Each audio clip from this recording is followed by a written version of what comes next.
الذی جعل لکم الارض فراشا، وہی اللہ ہے جس نے اس زمین کو تمہارے لیے بچھونا بنایا ہے، والسماء بناء، اور آسمان کو چھت بنایا۔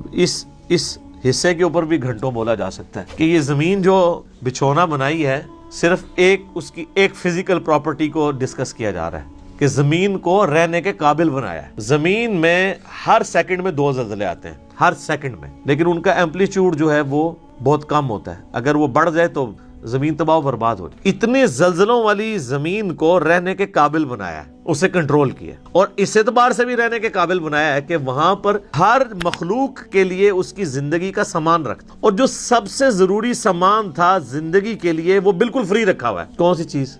آکسیجن۔ پانی تو پھر بھی بندہ کچھ گھنٹے کچھ دن بھی نکال سکتا ہے، آکسیجن 1.5-2 منٹ سے زیادہ کوئی نہیں نکال سکتا، بالکل فری رکھا ہے۔ اور اس آکسیجن کی جو مقدار ہے اسے کنٹرول کیا ہوا ہے فضا کے اندر۔ ہائیڈروجن سے یا نائٹروجن سے وہ بڑھ جائے تب بھی ہماری ایگزسٹنس نہیں ہے، کم ہو جائے تب بھی ایگزسٹنس نہیں۔ اور یہ تو صرف ایک فائن ٹیوننگ ہے، اس طرح کی ملینز آف فائن ٹیوننگز روئے ارض پہ ہیں۔ اسی لیے سائنٹسٹ کہتے ہیں کہ یہ میریکل پلانٹ بنایا گیا ہے اس قابل کہ یہاں پہ زندگی رہے، تو کسی کے بنانے سے بنا ہے۔ اگر وہ کہتا ہے خود بخود بن گیا ہے تو پھر اس کو کوئی کاپی کر کے بنا کے بتا دے۔ جو چیز کاپی بھی نہ ہو سکتی ہو اس کے بارے میں کہنا کہ وہ خود بخود ہو گئی ہے، تو اس سے بڑی تو بے وقوفانہ سٹیٹمنٹ ہی نہیں ہو سکتی۔ جو کام کرنے سے نہ ہو سکے وہ خود بخود کیسے ہو سکتا ہے؟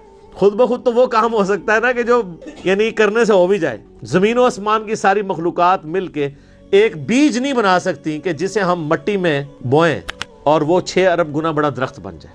لوگ تو کہتے ہیں جی مٹی کی تو کوئی قیمت ہی نہیں ہے، میں کہتا ہوں سونے کی کوئی قیمت نہیں۔ سونے میں بیج ڈالا جائے تو وہ درخت نہیں بن سکتا۔ اگر مٹی دنیا پہ نہ ہو تو سونے کو چاٹنا ہے کسی نے، اور سونا نہ ہو تو بھی دنیا چلتی رہے گی۔ یہ مٹی جو اللہ نے رکھی ہے دیکھنے کو حقیر چیز ہے، لیکن اس میں ہم بیج بوتے ہیں، اور سر وہ بیج جب نکلتا ہے اور درخت بنتا ہے، اس درخت کا سائز، اس کے پھولوں کے لگنے کی ٹائمنگ، اس کا پھل میں کنورٹ ہونا، پھلوں کے پکنے کی ٹائمنگ، پتوں کی شیپس، ان کے سائز، پھر ایک ایک پتے تک پانی کا پہنچنا زمین سے، یہ تو انسان پریشان ہو جاتا ہے۔ ایک درخت تو بہت بڑی بات ہے، ایک بیج نہیں کوئی بنا سکتا، اور کوئی یہ کہ خود بخود بن گیا، تو اس سے بڑی بے وقوفی کسی کی کیا ہو سکتی؟ دنیا کا کوئی بے وقوف انسان بھی ایک بال پوائنٹ کے لیے ماننے کے لیے تیار نہیں خود بخود بن جائے، کیونکہ یہ ایک مینیجیبل الٹپ نہیں، ایٹ رینڈم نہیں ہے۔ تو زمین کو اس نے تمہارے لیے بچھونا بنایا ہے، والسماء بناء، اور آسمان کو چھت بنایا ہے۔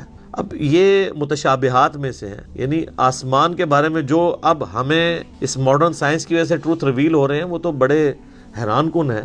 یعنی آسمان کی جو لیئرز ہیں، آسمان تک پہنچنے کے لیے جو اللہ تعالیٰ نے لیئرز رکھی ہوئی ہیں، ان کے لیے بھی آسمان کا لفظ استعمال ہو سکتا ہے۔ اسٹریٹوسفیئر ہے، پھر ٹروپوسفیئر ہے، پھر اوزون کی لیئر ہے، یعنی سورج سے ملینز آف ایمپلیٹیوڈ کی مختلف ریز دنیا میں آتی ہیں، لیکن زمین کی جو ہماری رہنے کی سطح ہے اس تک اس میں سے چند ایک پہنچتی، 99.99% یہ آسمان کی جو لیئرز ہیں اس کی وجہ سے ریپیل ہو جاتی ہے، کچھ ارتھ میگنیٹک فیلڈ کی وجہ سے ریپیل ہو جاتی ہے، ورنہ وہ ہارمفل ریز نیچے آ جائیں تو بیماریاں۔ یہ جو کہتے ہیں اوزون لیئر کے اوپر ایک شگاف ہے، اس کی وجہ سے سکن کینسر کا خدشہ ہے ان علاقوں میں جہاں پہ وہ ڈائریکٹ ریز آتی ہے۔ تو یہ آسمان کو ایک بڑی مضبوط چھت بنایا ہے اللہ تعالیٰ نے۔ آسمان حفاظت کا ذریعہ ہے، یہ اللہ کی قدرتیں ہیں، اس پہ کتنی دیر بولا جائے۔